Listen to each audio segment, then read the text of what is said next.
Hello friends, welcome back to Vanitha's lifestyle. எல்லாரும் சேஃபாக இருக்கீங்கன்னு நினைக்கிறேன். இன்றைக்கி ஒரு குக்கிங் வீடியோ தான் பார்க்க போகிறோம். எங்கள் அம்மா ஸ்டைல் மட்டன் கோலா உருண்டை தாங்க. வாங்க எப்படி பண்ணுறதுன்னு பார்க்கலாம்.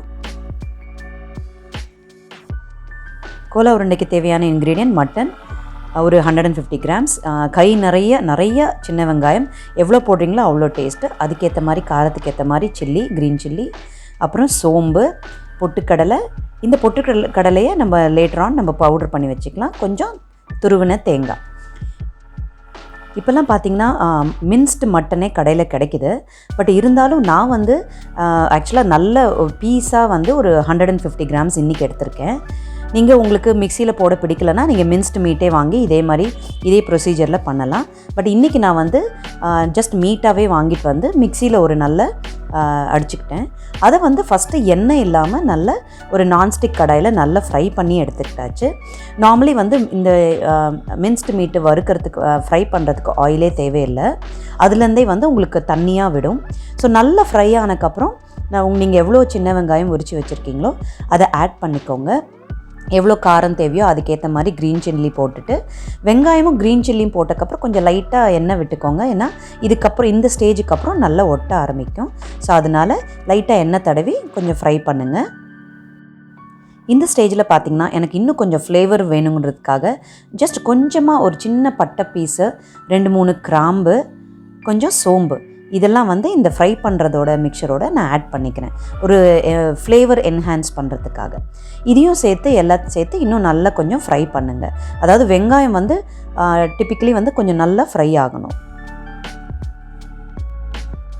இந்த மிக்சர் இப்போ நல்லா ஃப்ரை ஆகிடுச்சு. இந்த ஸ்டேஜில் உங்களுக்கு தேவையான அளவு ஆக்சுவலாக ஒரு 2-3 ஸ்பூன்ஸ் துருவின தேங்காய் போடுங்க. இது ஃப்ளேவர் என்ஹான்ஸ் பண்ணும்.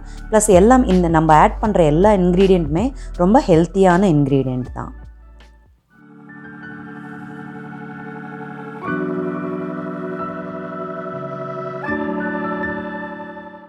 இந்த மிக்சர் இப்போ நல்லா ஃப்ரை ஆகிடுச்சுங்க. இதை நான் மிக்சியில் அரைச்சி எடுத்துக்க போகிறேன்.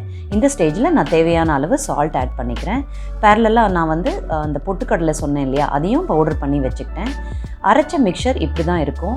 ஸோ இதோட உங்களுக்கு டேஸ்ட் வேரியேஷன் வேணும் அப்படின்னா நீங்கள் பிரெட் க்ரம்ஸ் கூட ஆட் பண்ணி அந்த திக்னஸ்க்காக அந்த ஒரு பைண்டிங் ஏஜெண்ட்டாக நீங்கள் பிரெட் க்ரம்ஸ் யூஸ் பண்ணியும் பண்ணலாம். பட் நான் ட்ரெடிஷ்னல் மெத்தடில் பொட்டுக்கடலை it's rich in protein actually. So என்னோடய டிஷ்ஷில் ஆட் பண்ணிக்கிட்டால் ப்ரோட்டீனும் ஆட் ஆகுன்றதுக்காக இதுவும் ப்ளஸ் பைண்டிங் ஏஜெண்ட் மாதிரி தான் ஒர்க் ஆகும்.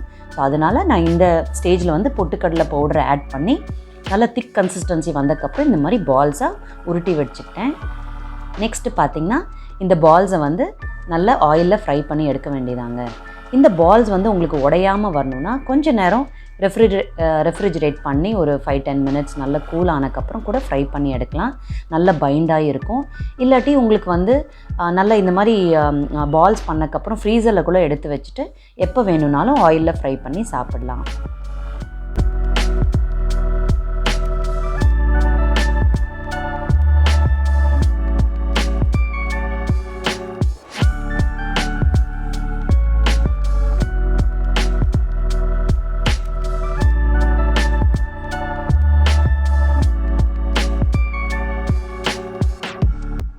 மட்டன் பால்ஸை நல்லா ஆயிலில் ஃப்ரை பண்ணி எடுங்க. சிம்லேயே ஃப்ரை பண்ணி எடுங்க, இல்லாட்டி வெளியிலலாம் கருப்பாயிடும்.